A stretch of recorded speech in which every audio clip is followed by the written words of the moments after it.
Ladies and gentlemen, welcome to the next week of the Corporate Esports Association 2021 Starcraft 2 Spring Tournament. We have another great match here today between the Red Hatlings and Amazon. We're actually casting our first game from replay. Big Toe, why don't you go ahead and tell us about our opponents? That's right. Well, let's start with the away team. We have Slumdog here in the lower right corner playing for Amazon.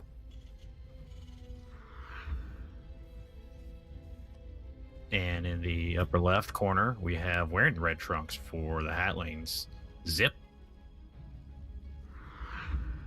Right.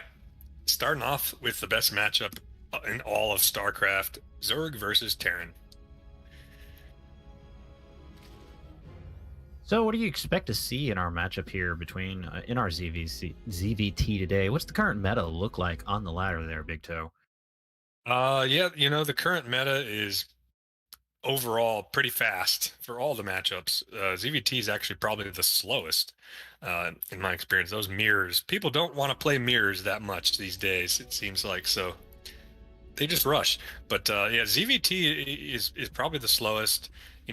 Not a lot of one base attacks, certainly not on the Zerg side. You get the occasional Terran proxies, but these players do look like they're proceeding fairly normally paced here. That's right. Going ahead and seeing the expansion coming down for both the Zip and Slumdog. Of course, the Zerg hatch down just a little bit faster. A lot of scouting going on. Slumdog probably feels a little bit safe, knows there's nothing too aggressive coming out of his Zerg opponent. Happy to just go ahead and build that command center on the low ground. That's right, yeah. It's got his factory coming in. A couple of Marines. That quick reactor really helps get your Marine production up. And on Zip's side, we just got some Queens and Ling speed. And but yeah, this is moving up the tech tree fast here, as we can see. Whereas the Zerg is Zerg have all the tools they need with Queens and Lings to get started. Yeah, good little move there from the Marines, chasing off that Overlord. Overlords like to hang out there in the perch, allows them to see everything going on without anybody seeing them. Sort of a sexy position to be in. That's right. But yeah, do have everyone continuing normally. Oh, looks like he is gonna, as soon as those Marines pop, gonna get his factory lifted off or bring his factory to his natural. Either way. That's right. We are starting to see some tech moves. The armory going down for Slumdog.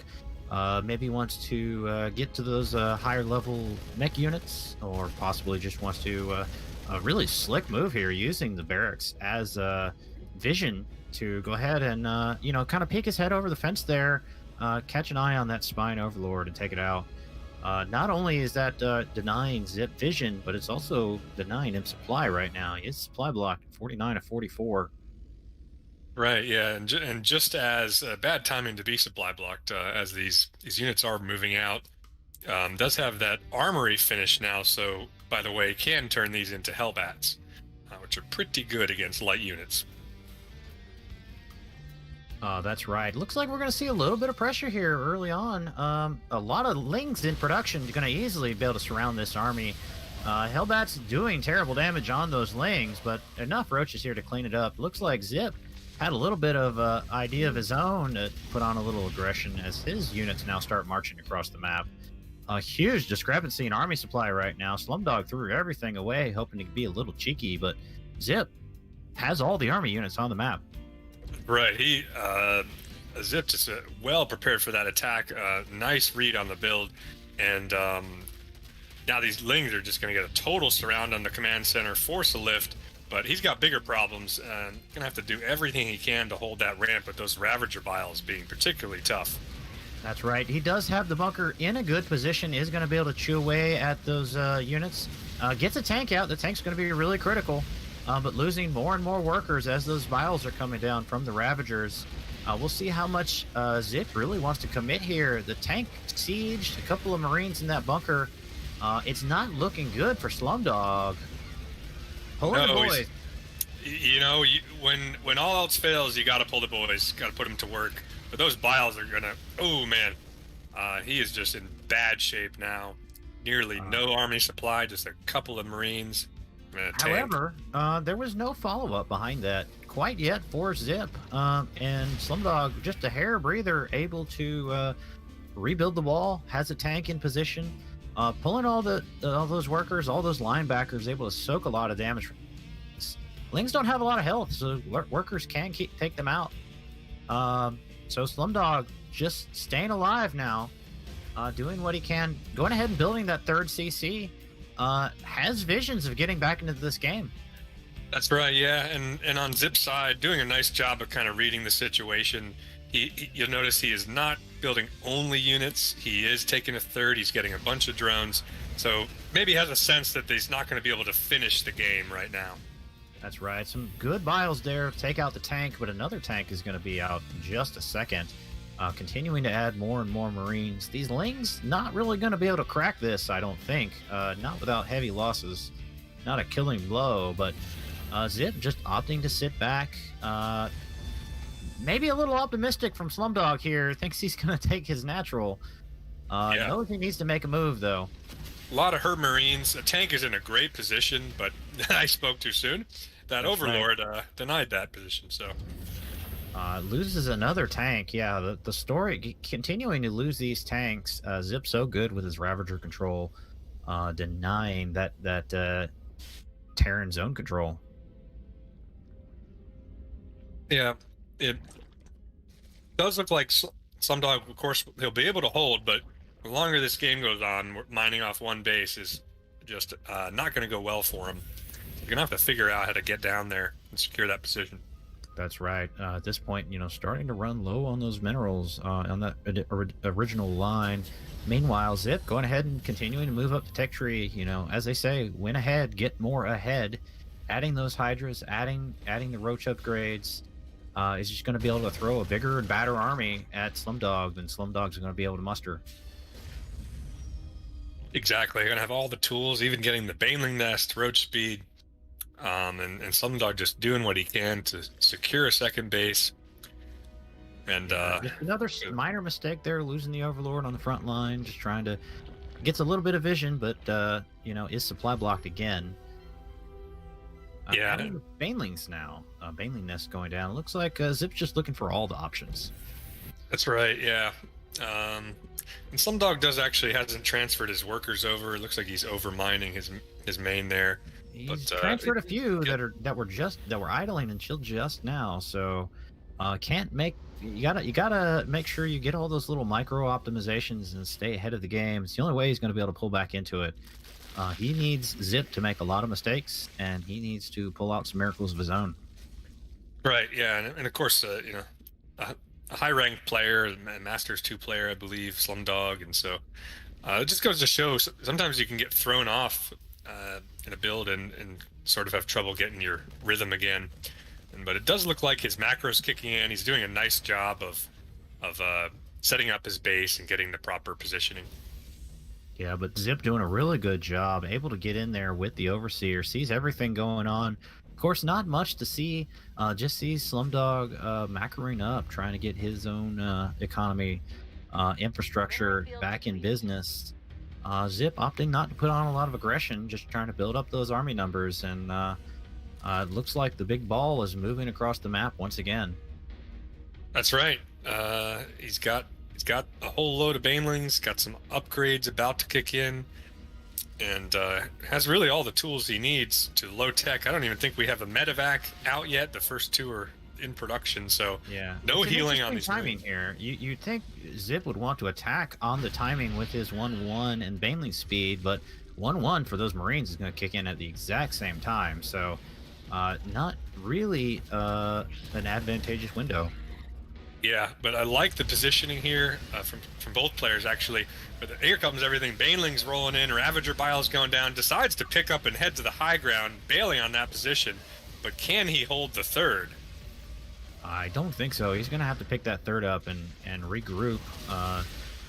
Was able to save 2 packs of Marines. Marines going to try to get in and take out some of these Ravagers. These Ravagers are a little exposed.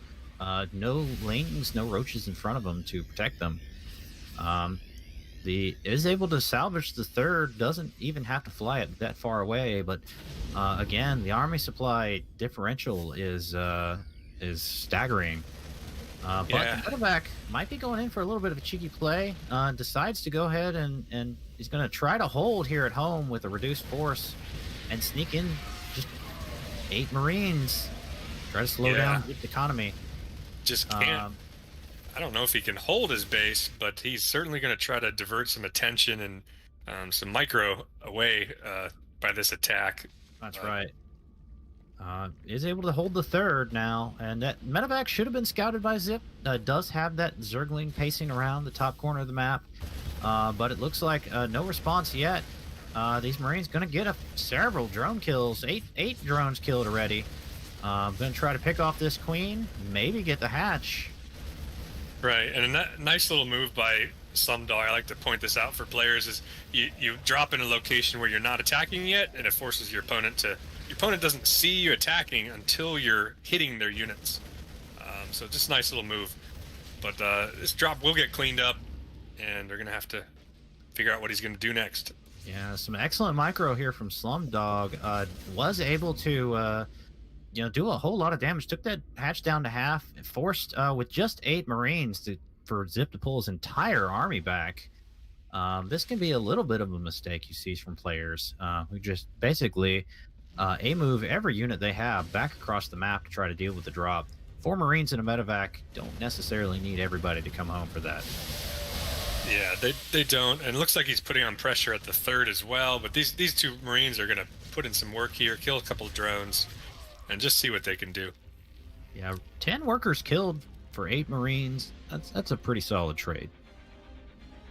Right. Most importantly, allowed Slumdog to get a little bit of breathing room, get Zip off his back, buy back a little bit of map position. But once again, Zip still actually with those 10 worker kills, Slumdog has pulled ahead in the worker count. Zip still has a commanding army lead. He sure does, yeah, and has has a tech lead. Slumdog's starting to close that gap, but I have a feeling if Zip were to move across the map, Slumdog would have a pretty hard time holding it. Well, you say he has a tech league, but it's not so much. It's mostly the sort of Ravager Baneling composition, which the Marine tank is pretty well equipped for. Upgrades are pretty even. Does have the 2-2 done for his ground units. Not sure what those Marines were doing, but those Queens, they're done with this. Yeah, they've had it. Zip doing a nice job of splitting his force. He's gonna. We got this drop going on while looks like the front he's moving in as well. So hitting in 3 fights going on right now. 2 bases, and looks like he held back at the front as well. So all kinds of stuff going on. Both players needing to choose what fight they want to focus their micro on. These Marines could have probably been in there killing workers a lot faster, but just got to pick your battles. Lost the drop there at the natural, held the front, and now he's going to clean up the final drop. It's a tense game. Slumdog hanging in there. Never give up, never surrender. Has taken the supply lead for the first time in this game. He sure has, yeah. But as you said, that still a significant army advantage for Zip, and so we're just going to have to see what he can do. Denying that 4th base is going to be critical. Terran gets on 4 bases, they can really move up the tech tree with mech and battle cruisers and whatever they want. So right, and it's important to note, Zip only on 4 bases himself, so that economy lead being so far down on workers, Zip not wanting to give up that army position right now, is not building a lot of drones, not replacing those drones he lost. So really needs some efficient trades. He's in danger of sort of slipping, losing that lead that he built. That's right, and here comes Zip with a bunch of Ling Bane and a nice flank on the right side, gonna hit these tanks in the weak spot. Great job cleaning that up. Really denied that position advantage he would have had from the front. That's right, and even more Lings flooding out now, so it looks like Zip's ready to end this game. It doesn't care about economy anymore. At 39 workers, Sure, he could float a round of drones, but it's just going to go ahead and take out this fourth from the Terran. Right, Slumdog's gonna try to. Yeah, he'll get back. He'll get around. Yeah, it'll burn down. It'll burn. Yeah, he's Zip, known to be a pyromaniac. Actually, likes to just watch things on fire for a while, and so gonna go ahead and put the finishing blow in there. But now the question is, can he break this front? Well, I think the answer is yes. It's kind of intimidating, all those Marines and tanks sitting there, but Zip just so good with those bios. That's right, and yeah, not a single Marauder either. You don't always see him in ZVT, but I feel like a few would really help tear down those Ravagers. That's right. Not only the Ravagers, but the concussive shells can really buy you a lot of time on the Banelings, and big connection here on Slumdog's workers. These Banelings getting into the line. 14 workers dead. That's going to help out. And now the Zerg continuing to move in. Not a killer army here, but Slumdog just struggling. Never really been able to get to the critical numbers that he wanted. And the boy's getting pulled again. A valiant effort from Slumdog, but it's looking rough. All right. Wow. And that will be game one for the series with a win in Red Hat's column. What a game that was. Excellent series from Red Hat. Red Hat going to take the first game in the series. Going to open this up 1-0. We'll be starting our live matches here shortly. Just waiting on groups, parties, maps, that sort of thing. Yeah, exactly. Just give us a minute here while we get ready with game two. But definitely an interesting start to the day. Slumdog clearly looked like he had a really sharply timed build there with that pack of Marines, and really about as early as you can get Hellbats. Yeah, it was a very aggressive push, but unfortunately for Slumdog, Zip had some aggression plans of his own. Just had army ready, and essentially moved out across the map after crushing what Slumdog threw at him. Yeah, exactly.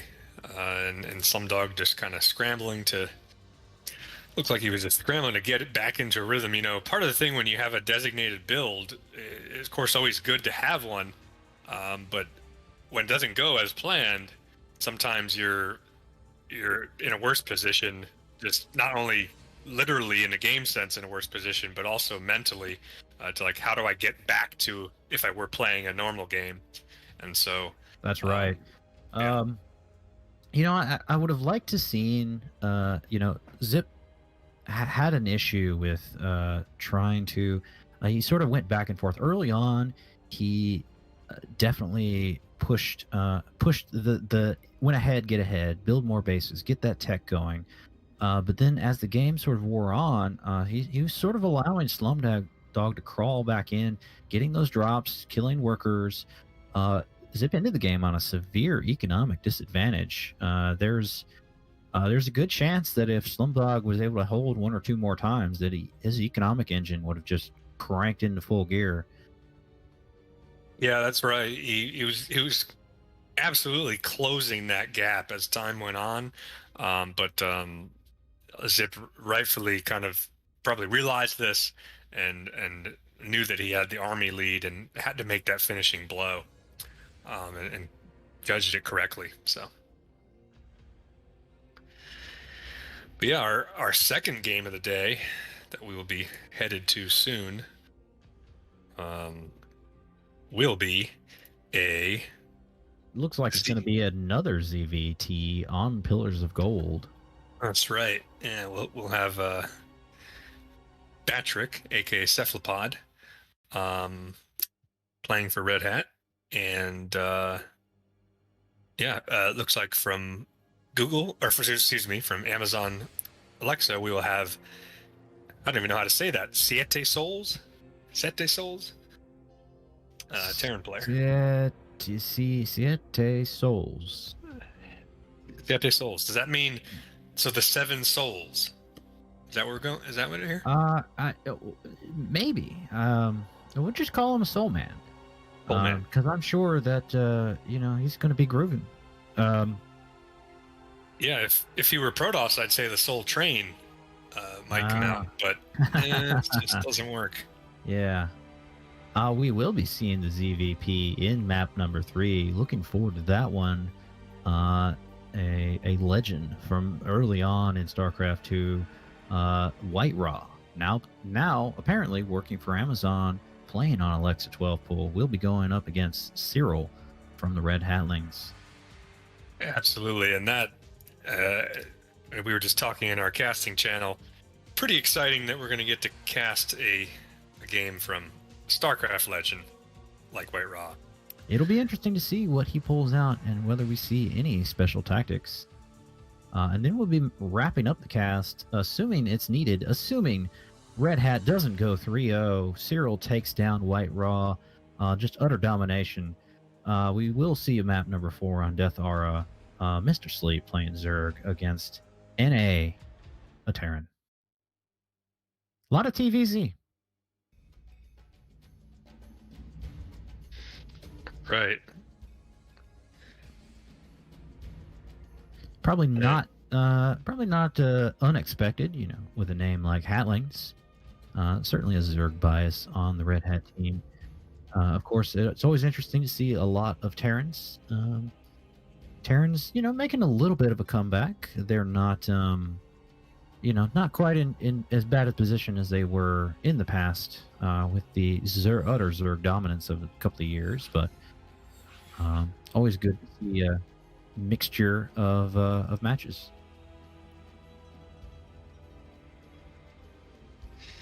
For sure, yeah. Nice match. I don't think we have any mirrors today, but yeah, just lucky to have some good match. But it looks like the lobby is created, and so we're all just getting set up to bring that second game to you today. Yeah, once again, it will be our second ZVT on Pillars of Gold. A good map, solid map. Is there gold base in this one? I don't believe so. No. That tends to be a little bit less favored for the ladder in general. Tends to be a little bit more spiky when you're talking about map balance and things like that. But yeah, an interesting map nonetheless. We've been on the ladder for a few seasons now. Both players should be pretty comfortable with this. Can be a little bit of a Terran favored map. Has a lot of up and down terrain that they can take advantage of. For sure. And yeah, we're just getting the lobby going again. Got to find the right server to make it fair for all the players. Yeah, trying to keep everything fair. I want to keep that average lag down for everyone. In a game of seconds, when a lag spike could mean a missed micro opportunity, getting your units killed. We don't have a Protoss in this match, so hey, latency is important. That's right. The certain races maybe require a bit more micro than others. We're not going to name any out, and none that start with P's and ends with S. But yeah, so. But here we go. Getting that lobby going on the appropriate server. Do have 2 players, I believe, on the West Coast, or at least one. And of course now Aster ping is just terrible. How am I going to manage with 62 milliseconds? Oh man. I mean, that Google Fiber probably really hurting you right now. It sure is. I mean, Google's out in California. Can't they just dial me in? Right. Come on. Direct connect. Connect. Just pick your laptop up, start driving out to California, plug yourself directly into the server. Casting clearly requires the minimum latency possible. But the countdown timer has started. That's enough of us filling the air with our dumb commentary. We're about to get into some real action StarCraft starting now. Right. Game number 2 between the Red Hatlings and Amazon Alexa 12 Pool. What's with all these Zerg team names, man? What the heck?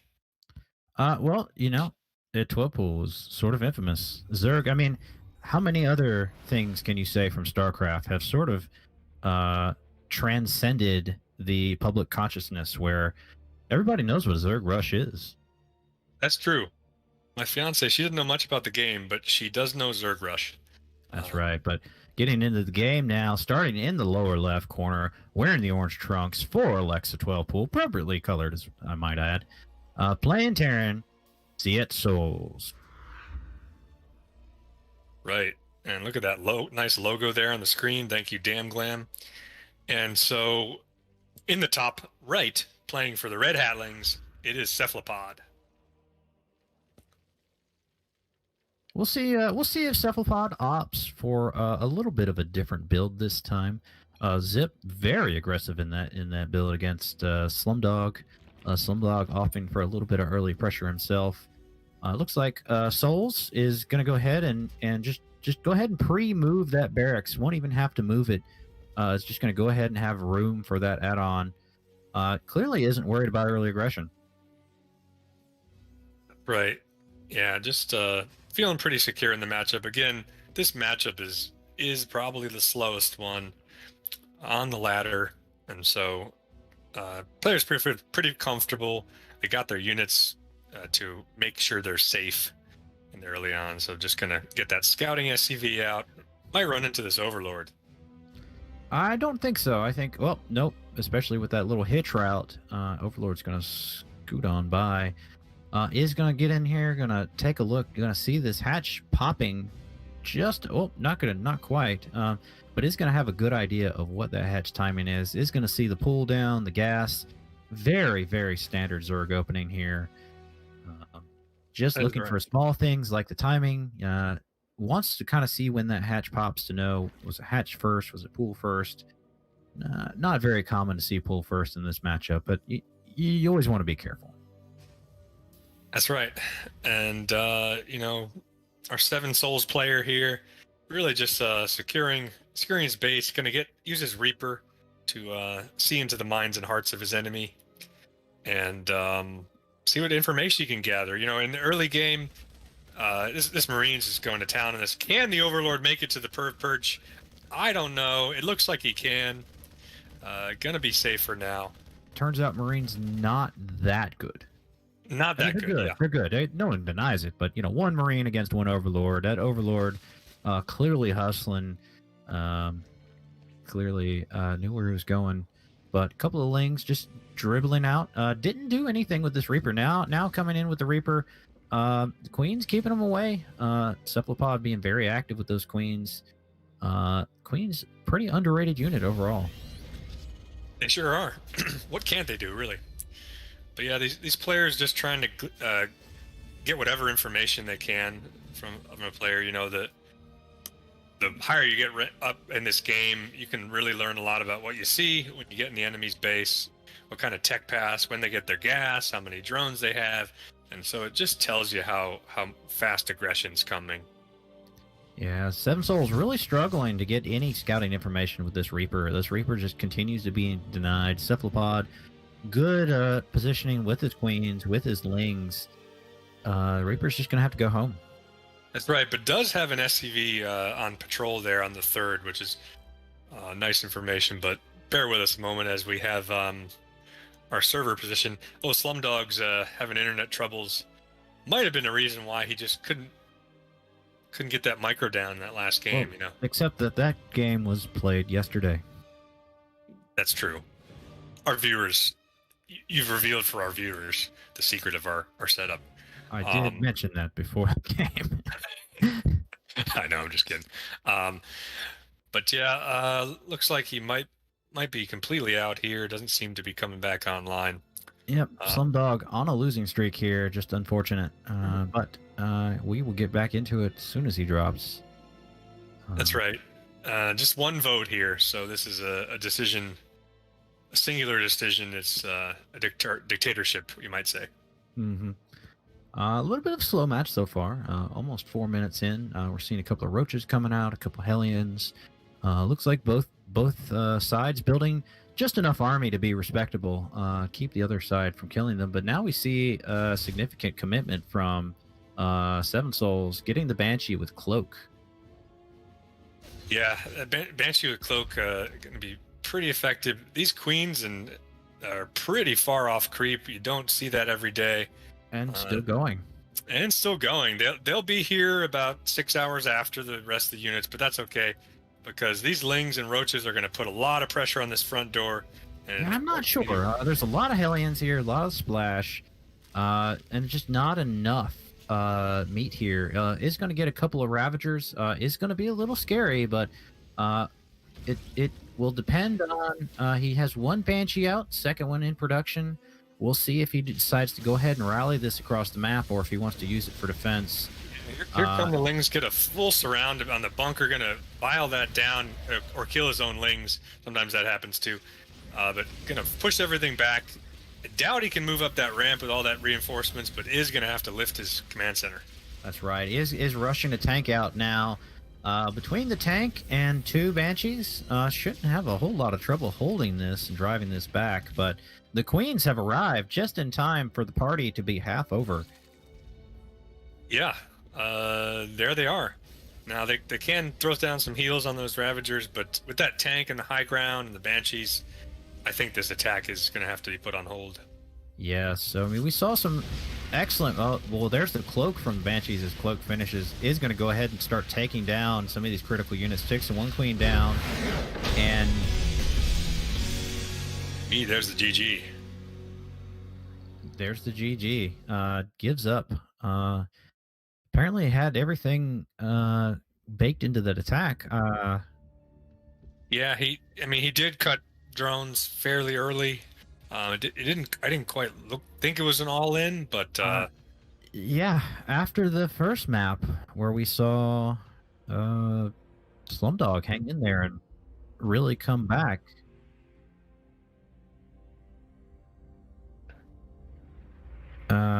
Yeah, I possibly a little bit premature, but you know, I guess that's how the cookie crumbles. Yeah, bit surprised by the GG, but of course Cephalopod knows more than we do in the game itself here.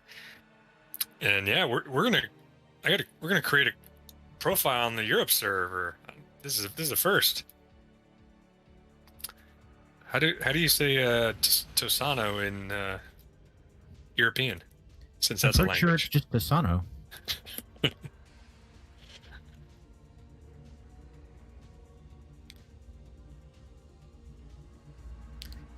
Of course, myself having never been on the European server, it now needs to award every achievement I've ever earned.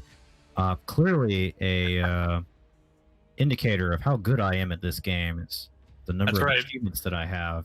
But they did go ahead and remove 30% of them to accommodate for the fact that ENA is the worst region.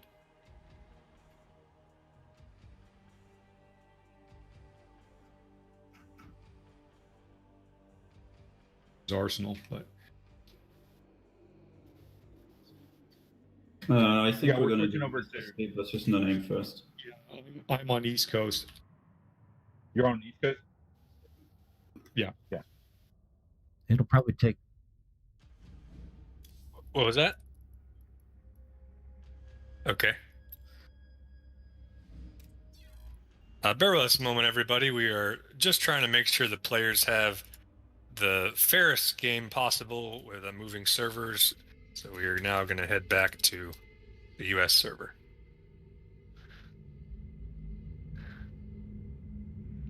Starcraft, of course, a worldwide game, and we do have at least one player in Europe today.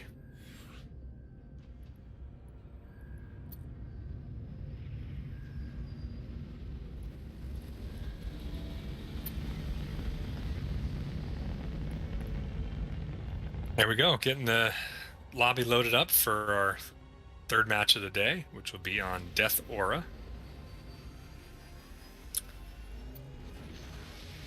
Oh, wait a minute. I'm sorry. That's our fourth match of the day. It's on Death Aura. Oh, I okay. think we're in the wrong... are we skipping ahead? I'm not quite sure. We don't exactly have a direct line to the captains, but we are. We're going to go ahead and do it.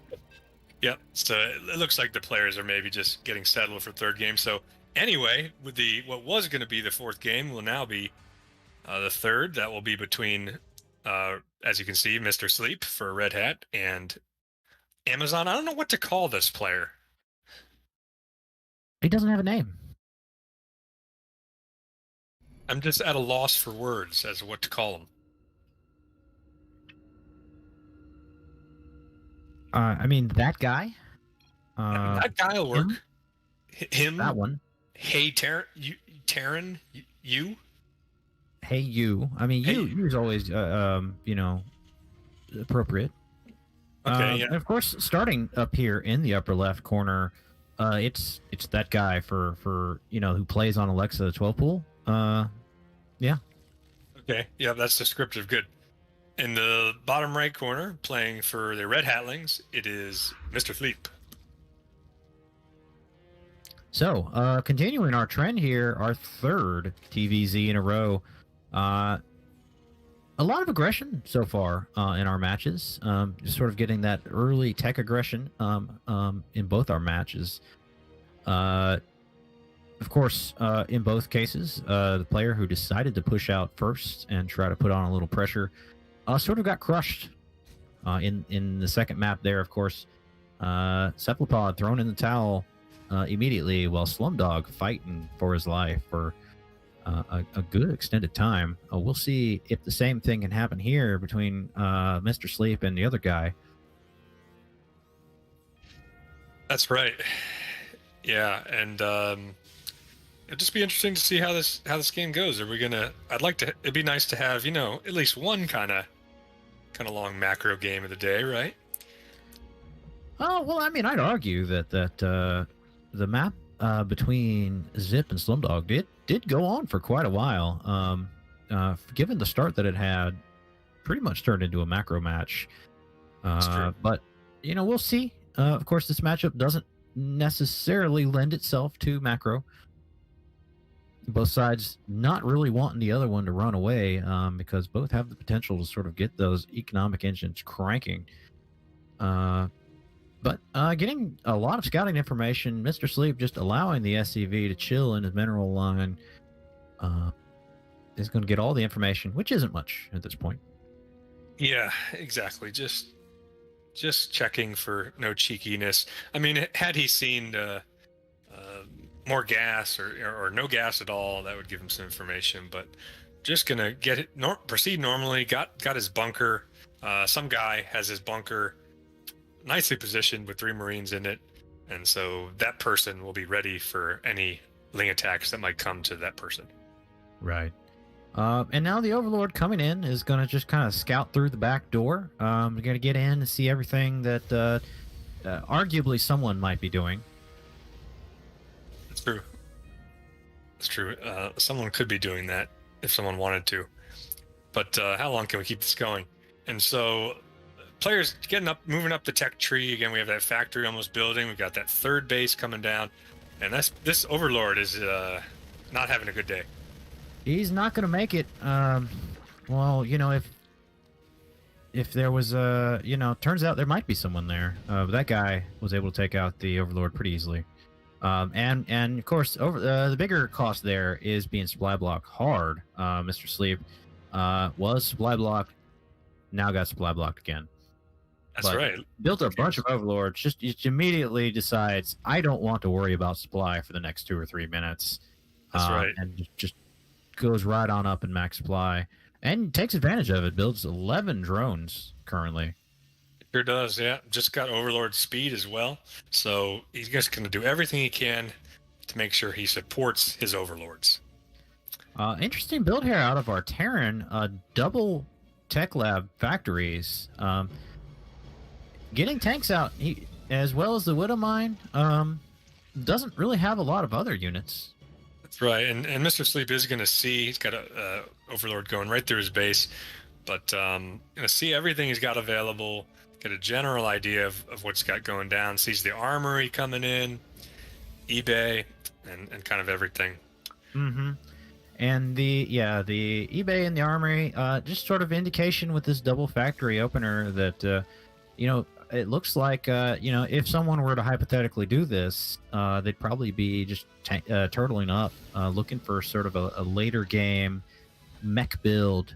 Looks like we might be seeing that macro game that you wanted, Big Toe. That's right. It's certainly moving that way, which is nice. Mr. Sleep's got his Baneling Nest finished, already moving up to lair. And turning on the macro machine, 9 drones in production.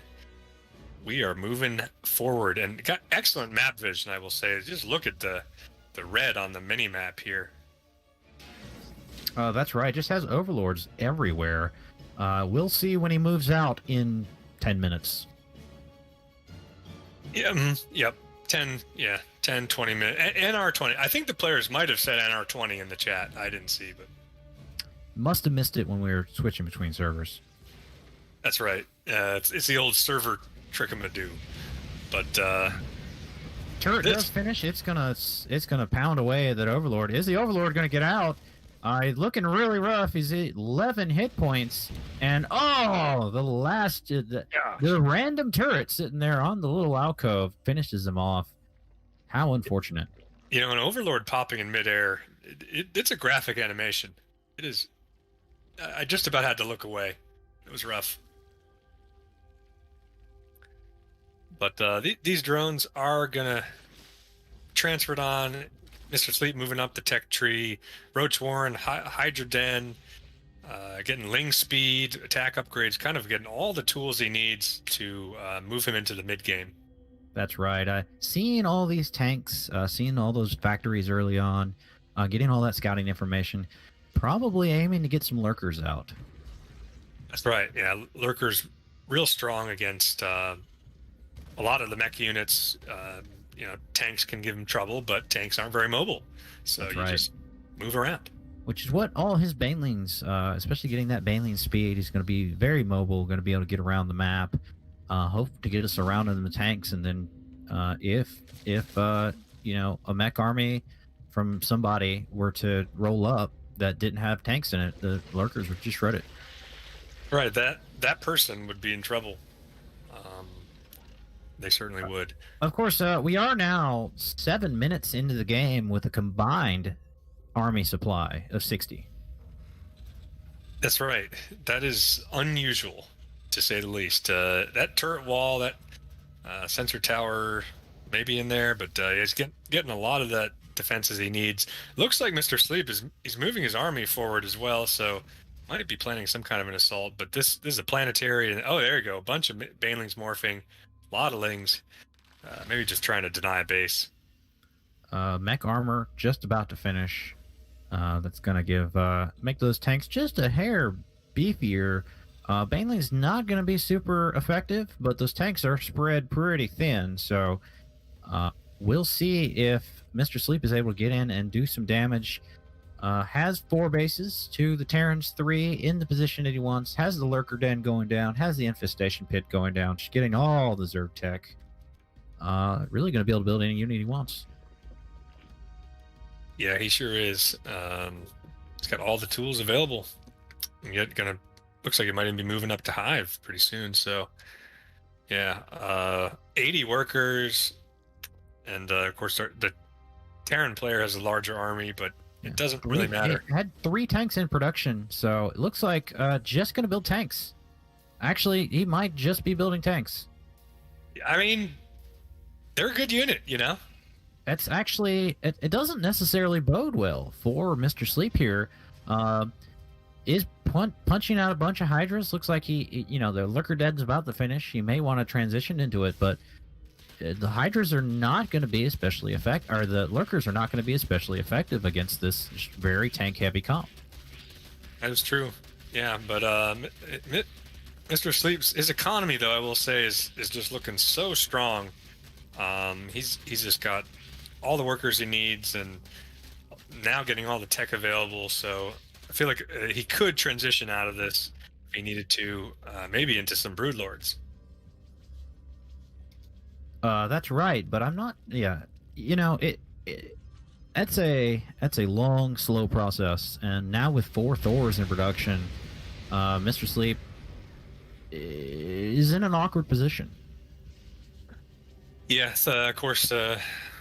Thor Broodlord doesn't go well for the Broodlords typically. So, but yeah, we'll sort of see where they go. Interesting tech options. Maybe he's gonna mix in some ultras. Wouldn't be too bad. Pretty loyal Marine there, following the Thor around. Right. Of course, No Name hasn't actually built a Marine, or it built a few Marines early on. I don't think there are any Marines on the map currently. Certainly wouldn't give it away. But is bulking up. It is starting to look like a very scary army. That's right. Yeah. And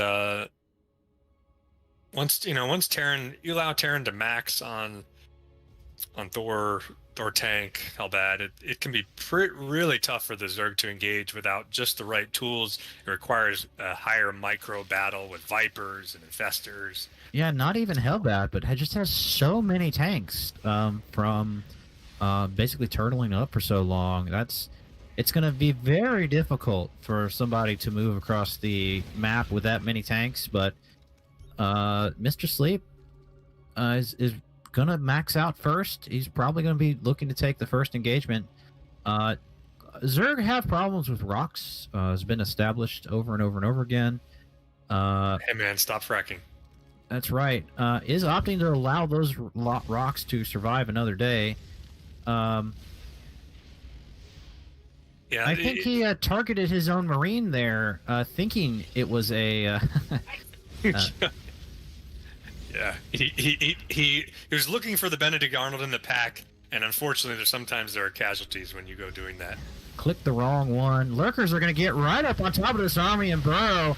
So much damage coming out from those Lurkers, devastating those Thors, but the tank line behind it, getting their volleys off, able to shut down that entire ball of Zerg. Now the reinforcements rolling in. This is what the tank count does for that Terran.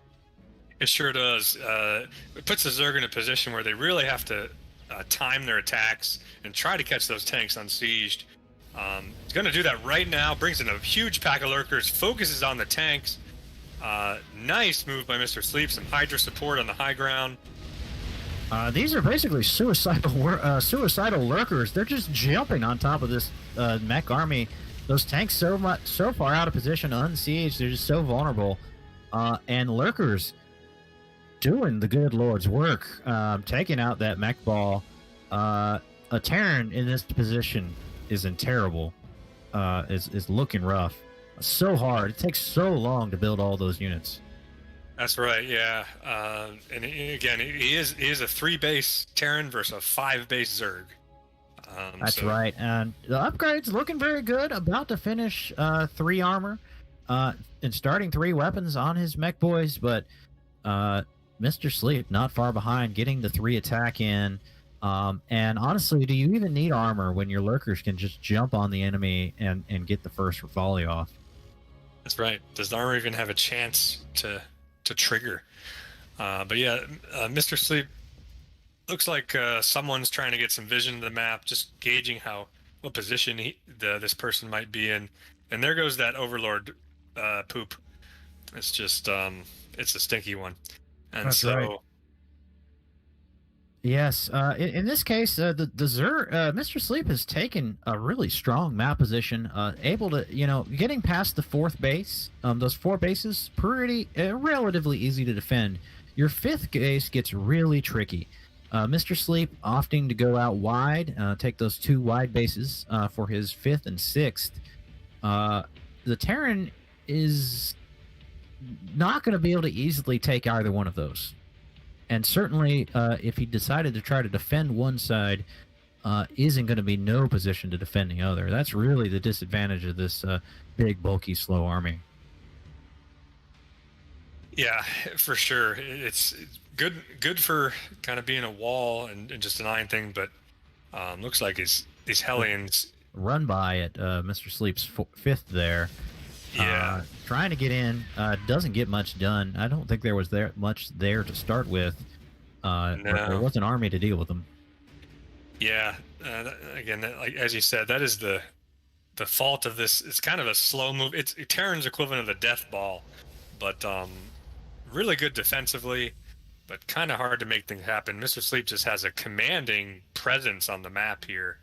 Yeah, and the Greater Spire now in production, so is looking to get towards those Broodlords, but the Terran, with a little trick up his sleeve, has a battle cruiser in production along with Yamato. He sure does. Of course, we're likely to see Corruptors coming out based on the tech path, so not the worst thing a battle cruiser could be facing. But, that's right. We'll see. I would make the argument that he's really committing way too much to the Thors, but he's clearly swapped because now he's producing 4 battle cruisers at a time. That's right. It is an advantage of having a lot of tech labs built. Mm-hmm. But yeah, hugely oversaturated his mineral line there, as we can see. Going to have to, but that's a problem when you can't secure the bases that you want to. Right. So, these battle cruisers might allow him to establish a little bit of map control, but the Corruptors are coming out now. We'll see if Mr. Sleep. You don't tend to want to morph them into Broodlords on your side of the map. Now, the trick here is if he can jump in with those BCs. He saw the Greater Spire. If he can get in there and take out that tech from Mr. Sleep, Mr. Sleep's going to be... I won't say he's in a rough position. Those Hydras can put a hurting on the BCs, but the Terran might need to stay at home just to defend. That's right, yeah.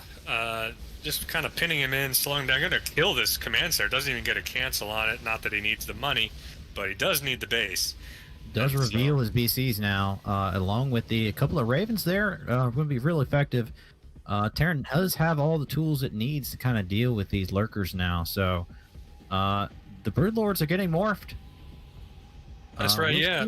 I'm surprised with the reveal of the BCs that we don't see a lot of Corruptors coming out, but maybe he feels very confident in his Hydra count. Well, it's a problem when you just are maxed all the time and you got a huge bank of money. It's like things have to die for you to build those Corruptors, That's right. So it looks like he just wants to make sure some things die right now. Well, it's going to happen. There are not as many tanks as he had before, but enough tanks to protect those BCs. And there's the jump. It looks like they actually jumped home to defend the third there.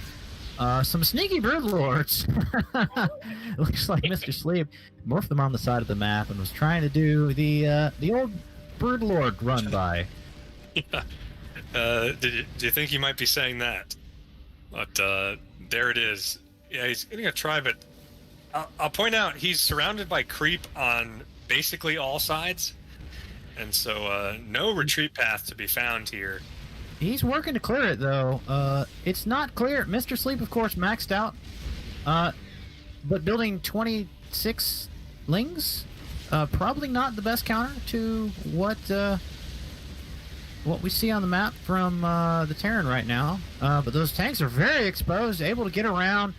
Taking all these tanks out is going to leave the rest of his army extremely vulnerable.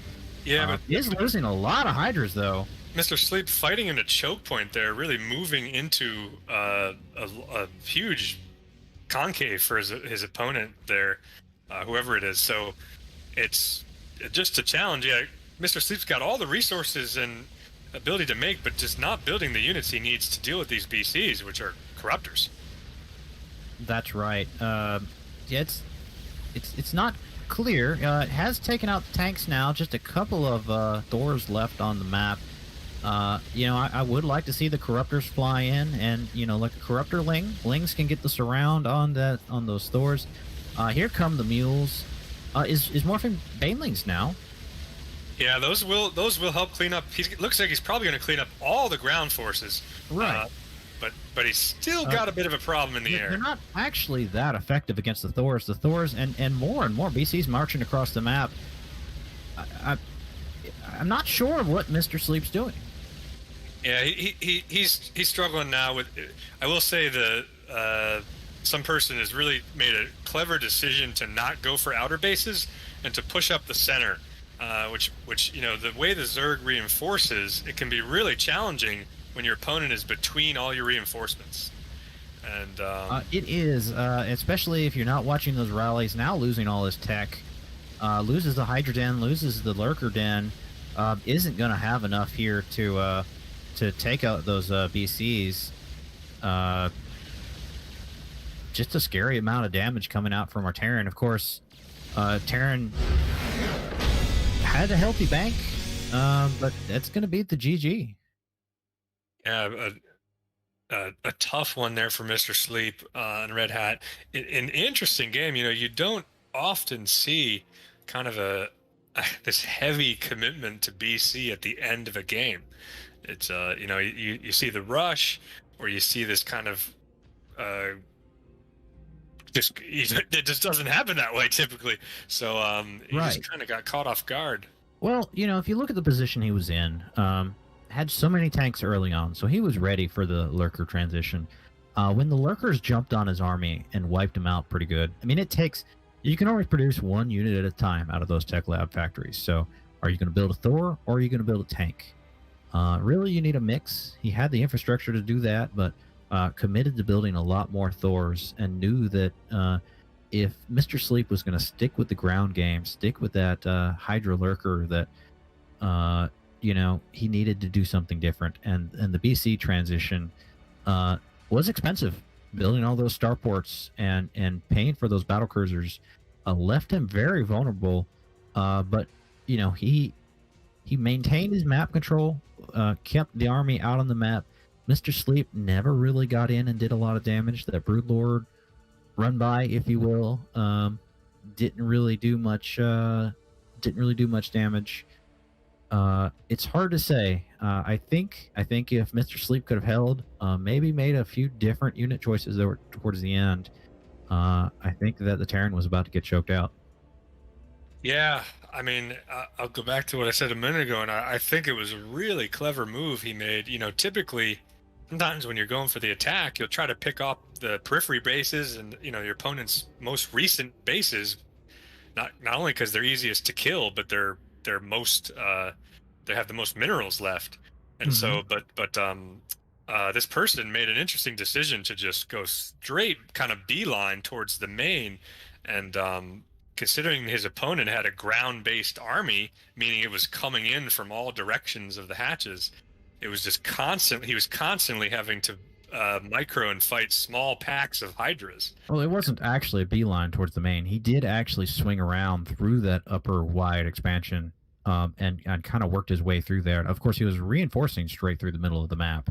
But, true. Yeah, I mean, it's still having their army in the middle of all your reinforcing patches, not the best. You got to be very careful with your where you set your rally points.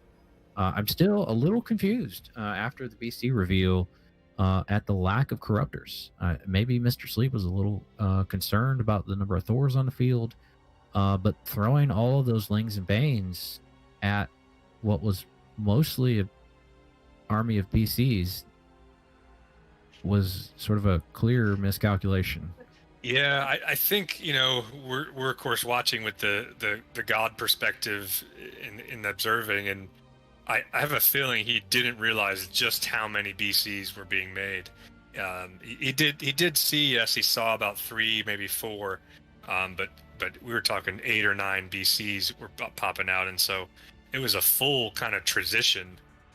And he didn't quite get it because it had all the resources. I mean, he was floating 4K.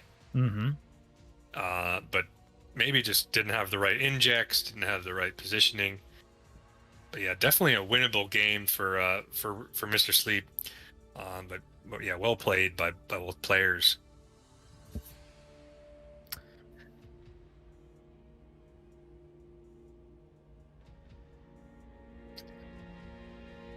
Thank you, sir.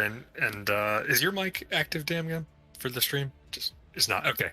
Well, our observer and the person doing all the hard work running the show, as you hear me talking to no one, has just informed us that we are moving on to the ace match because our guest star for today is still in the process of making it here. It seems like White Raw may not have encountered daylight savings yet, or hasn't. It's just late, so we will go ahead and play that game 5, just in case that well, I won't say just in case. I'm going to say when Cyril unseats the legend, and we go to a tie 2-2, then the results of the ace match will become very important. Right. So, bear with us a few minutes. And also, a special shout out to our observer and our tech guru, Damn Glam, putting in all the hard work, making the production quality here at SC Tuesdays above and beyond. Some applause for him. That's right, Damn Glam. Do you want to take a minute here to throw that mic on and let us know what you think of that game? I thought it was pretty good. I think the only thing from our perspective from God Mode was when he wiped up that whole pack of Thors and tanks. I'm like, all right, man, just go across the map. Just do it. Just crunch him. He's got nothing left. He's got a few tanks, a couple Widow Mines. Just roll up in the joint, wreck it all up before anything else pops up. Like you said, it takes a long time to rebuild that army. And I think he just kind of sat back because he thought he probably already had more back home. But, yeah, Thors and tanks take a lot of supply, so there wasn't a whole lot left after that. It also just takes a lot of time to reinforce that, but I think that Mr. Sleep just waiting for the Terran to die rather than sort of taking that proactive approach to moving out and killing them. That's right, yeah, and we're saying this, of course. No Name is a pretty highly ranked player. I think he's at least even in kind of MMR as Mr. Sleep, if not higher. So just a nice calls really on both sides. Looks pretty even actually. Both of them look like they're sort of mid-tier diamond. So very winnable match for either one. Probably actually one of our closer matches, I'd almost say, given some of the MMR discrepancies we see in CEA. But we're just currently going through the logistics here of trying to choose who our ace players are going to be. And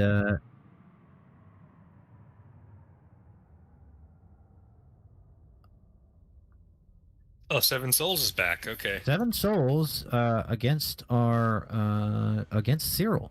Cyril opted for a little bit of a warm-up match here, so is going to go ahead and get those fingers good and warm, good and ready for his match against White Raw next. But we'll see. Seven Souls sort of won his game by default when Cephalopod's attack sort of turned out to fall up just a little bit short. We'll see. Yet another ZVT. I think you know the drill by now. That's right.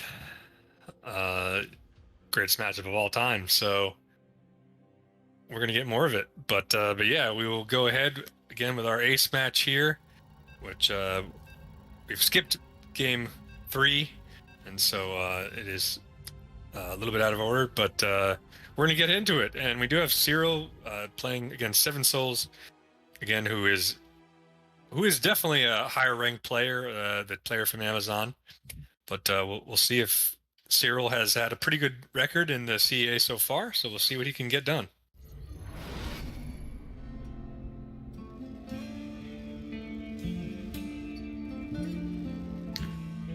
That's right. And starting in the lower right corner for Alexa 12 Pools, sporting those orange trunks again, it is Seven Souls.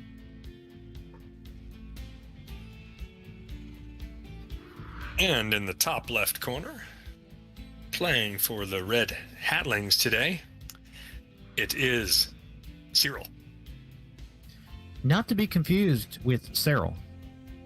That's right. We often hear that on stream. We get asked actually on the street and I'm in line trying to check out at the grocery store. someone says to me, "Is that Cyril?" And I do have to think for a minute. I mean, we can't really confirm or deny that. We do know Cyril, a European player. Cyril, a European player. That's right. When we try to ask Cyril for more information, hey, you're in Europe, like you're in Finland, are you in Norway? He just says, "I'm in Europe." True story. Cyril and Cyril have never been seen in the same room at the same time. That, I'm now just putting that together. This is convincing, and so we'll just have to see. What Cyril can make done, or Cyril can make done, get done with this play, because again, he is facing an opponent, in theory at least, is higher ranked if he's not Cyril. That's right. Cyril, maybe, playing on the NA ladder, there's a little bit of a lag issue. Maybe handicapping himself. This is where Cyril goes to try out all of his new builds. Of course, the NA ladder much harder than EU, so that would explain the MMR discrepancy. Right, that's right. It's about equivalent. But yeah, we got a pretty typical game so far. Second bases, couple lings, some queens. Just not really much to say. Just normal stuff. Yeah, very standard openers from both sides. Getting a little bit of scouting off. Looks like the Reapers out there sort of causing some havoc on the map.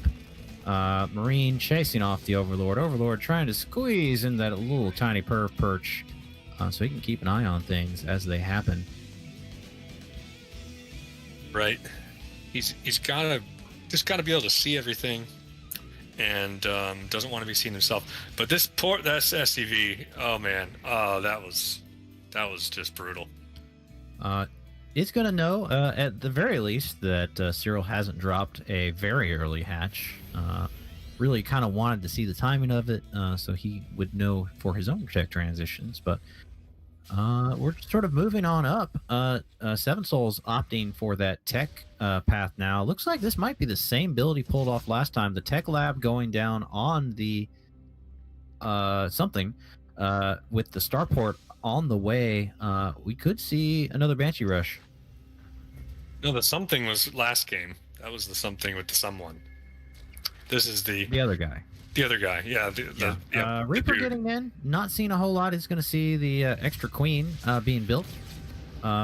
Queen's pretty useful in this matchup. Able to help defend your main against those BC rushes. And there goes the starport onto the tech lab. I wouldn't be surprised to see that Banshee cloak play again. Yeah, and it does lend itself, speaking of the last game, it lends itself to move into BCs, having tech labs set up on starports already and all. And so we'll see if he that is a long-term play, but gonna move some Hellions out. The Overlord does see, if he was paying attention, we'll see those Hellions on the way. So should know. Very aggressive third from Cyril. Just gonna go ahead and take the third out front. Yeah, why not? Why not, right? And it does have the Overlord moving around in the base, getting a couple spores down. Probably has that just spidey sense. Knows the timing of when those tech lab units should be coming out of the starport. If it's not BCs, the cloaked Banshees are, of course, a scary thing around the 5-minute mark. Yeah, they sure are. If you're not prepared for them, don't have detection in place, you can lose a lot of workers fast. Quite a few spores down as the Marine cleans up that Overlord, as well as quite a few queens. Just getting those extra queens don't cost any gas, just minerals. And here the rock genocide continues. Will someone please think of the rocks? It's a hard place to be in, really. But yeah, I'll tell you what's also a hard place to be, and that's a Hellion. Because, they only move so fast. That's right. Those speedlings able to get around and get surround on those Hellions. Hellions trying to do a little bit of damage on the expansion there, trying to help clean up the creep.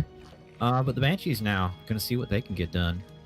You know, I will point out one thing that Seven Souls is doing is a sign of his confidence in the matchup. If we look at his natural for a second, he's got E-bays in his wall. You don't typically see that because they're in a position to die fairly easily, but just maybe says he's feeling good about how this game's going. They are Anyway. cheap wall material. These Banshees just sitting here burning out their cloak energy. But a lot of queens here, Overseer being morphed. Cyril hot on those injects. Banshee's just not getting a lot of work done. Yeah, he's got the tools he needs to really fend that off. Queen's very good against Banshees, but looks like just getting his third established down there, spreading his souls out, soles of his feet, you know, and That's right.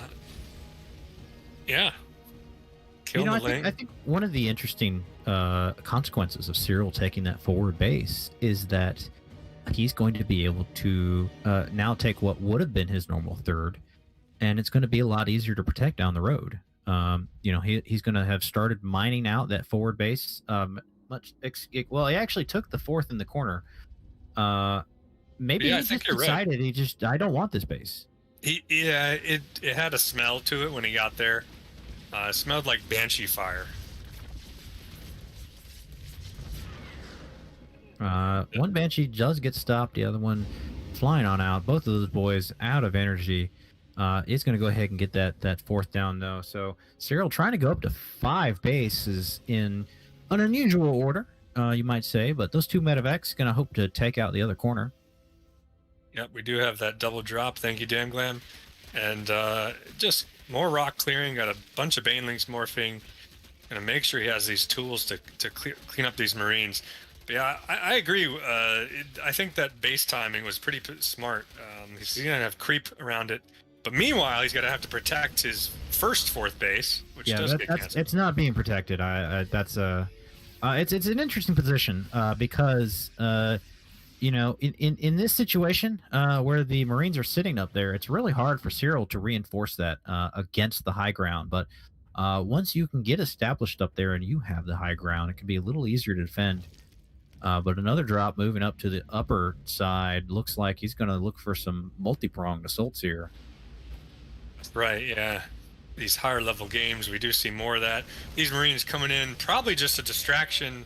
Gonna pull back. Loses quite a few of them to the Banelings. Does have a medevac full of them, but the important part there was he did clear a lot of creep.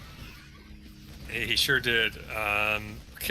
Put a nicely timed scan. Gonna kill an Overlord and just check what the base count is for his opponent here. And managing that creep in ZVT is really crucial, especially in the late game. I have to say, though, as many queens is on the field, and you can see that ball of queens right there, just full of energy, I'd love to see Cyril just drop 50 tumors and just go nuts with that creep spread.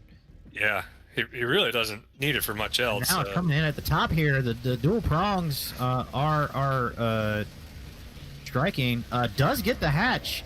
And picks up and is going to move right into the main. Going to be able to do a lot more damage.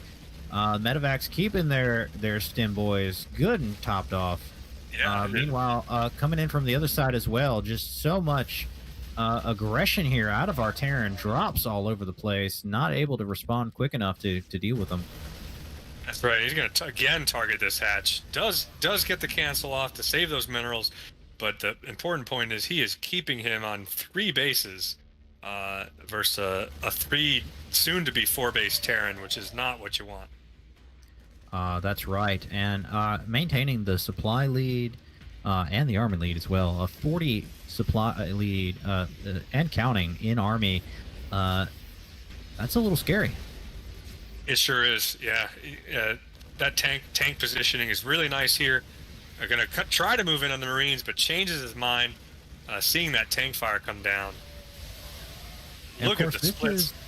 This is where the rock genocide came into account earlier. Never finished killing those rocks. Gave the Terran a really good position to park those tanks in. But now the Link Flood coming in looks like maybe gonna clean up most of those Marines.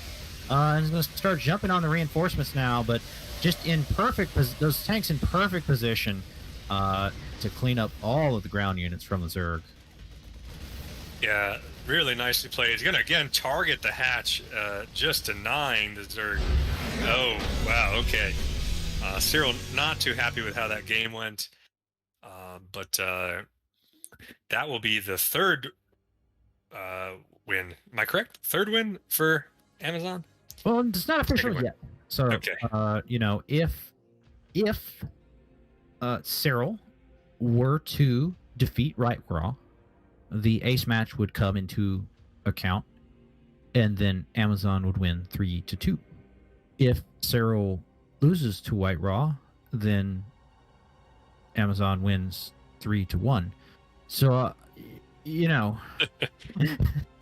So basically, we will say map score does matter in the league, and so in the event of a tie, I believe, right? There's some awfully arcane rules when it comes to placement in CEA. Don't ask me. Go ask Whisper in the CEA Discord. Fun, friendly place. But yeah, can't explain it. Yeah. So yeah, we will see. We're gonna check in on our players again and just see. I'm not sure that this other match is going to be played today. We'll see if White Raw shows up. Of course, we always love to show you bonus Starcraft, even if it was the Starcraft that we promised and didn't end up showing.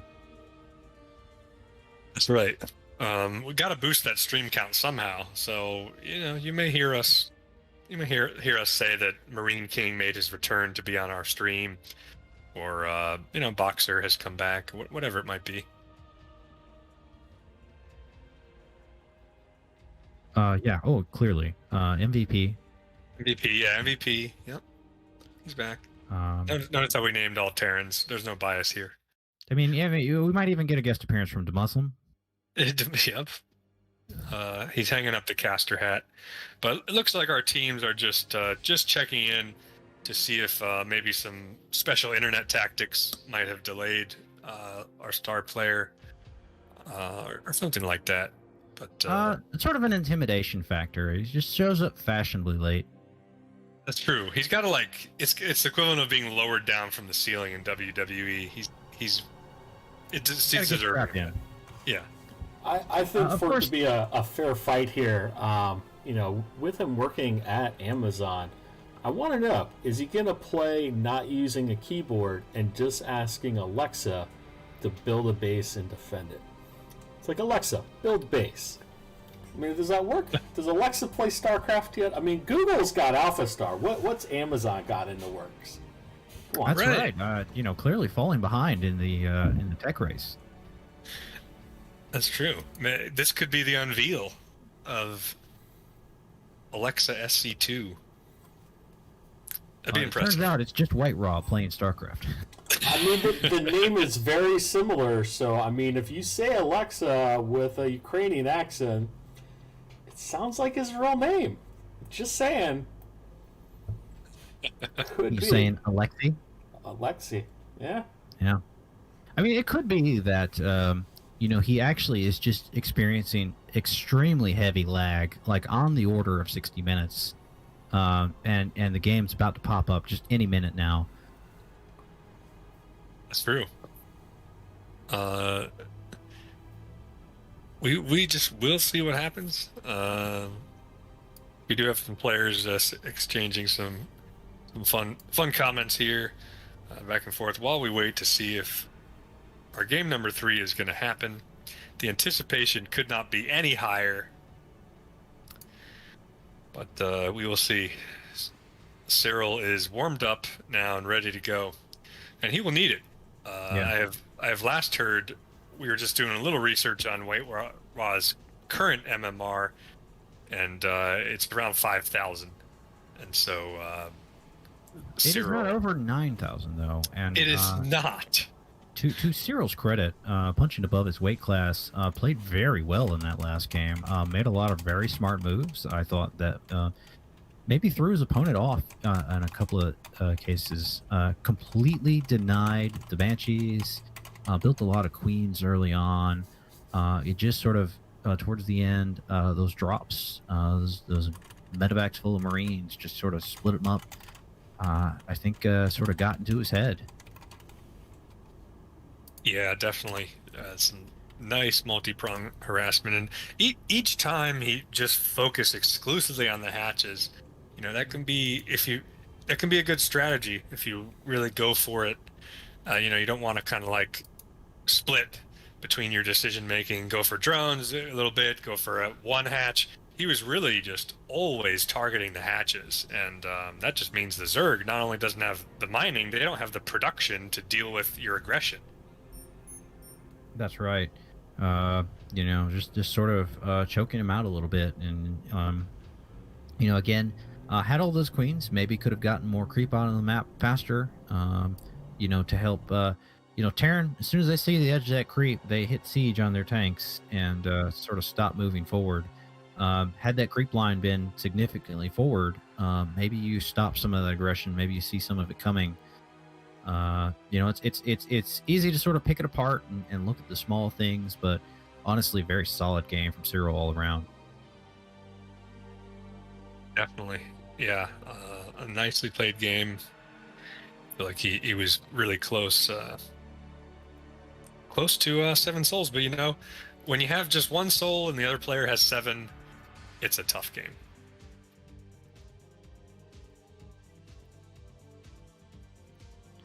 Yep. That 6 soul differential really can get to you. May have actually just, that's how he was doing the micro there. It's just, had a couple of souls in reserve, just doing all the work for him. He sure did. Yeah. He's the Thresh of Starcraft for all our League of Legends players out there. But yeah, I don't know. I'm starting to doubt we're gonna see White Ra, but I'm trying to hold out hope.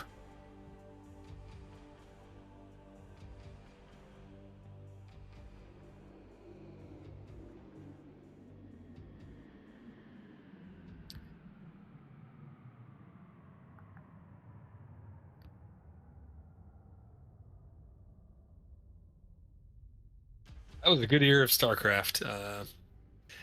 Back when, since we have time on air, we're just gotta go ahead and see what White Ra's greatest accomplishments were.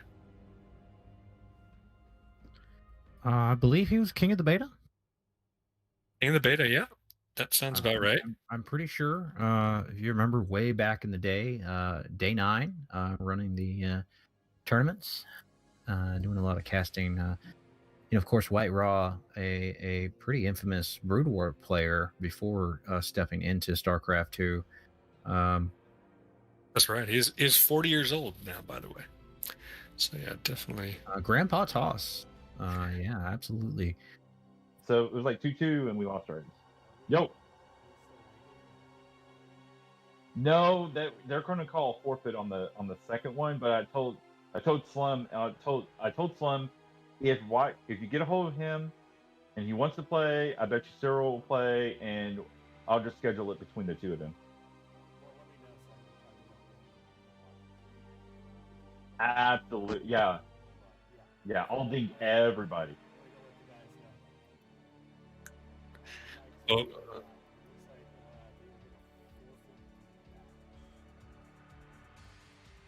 All right. Well, so it sounds like the semi-official word here is that White Raw will be forfeiting that match. So, huzzah!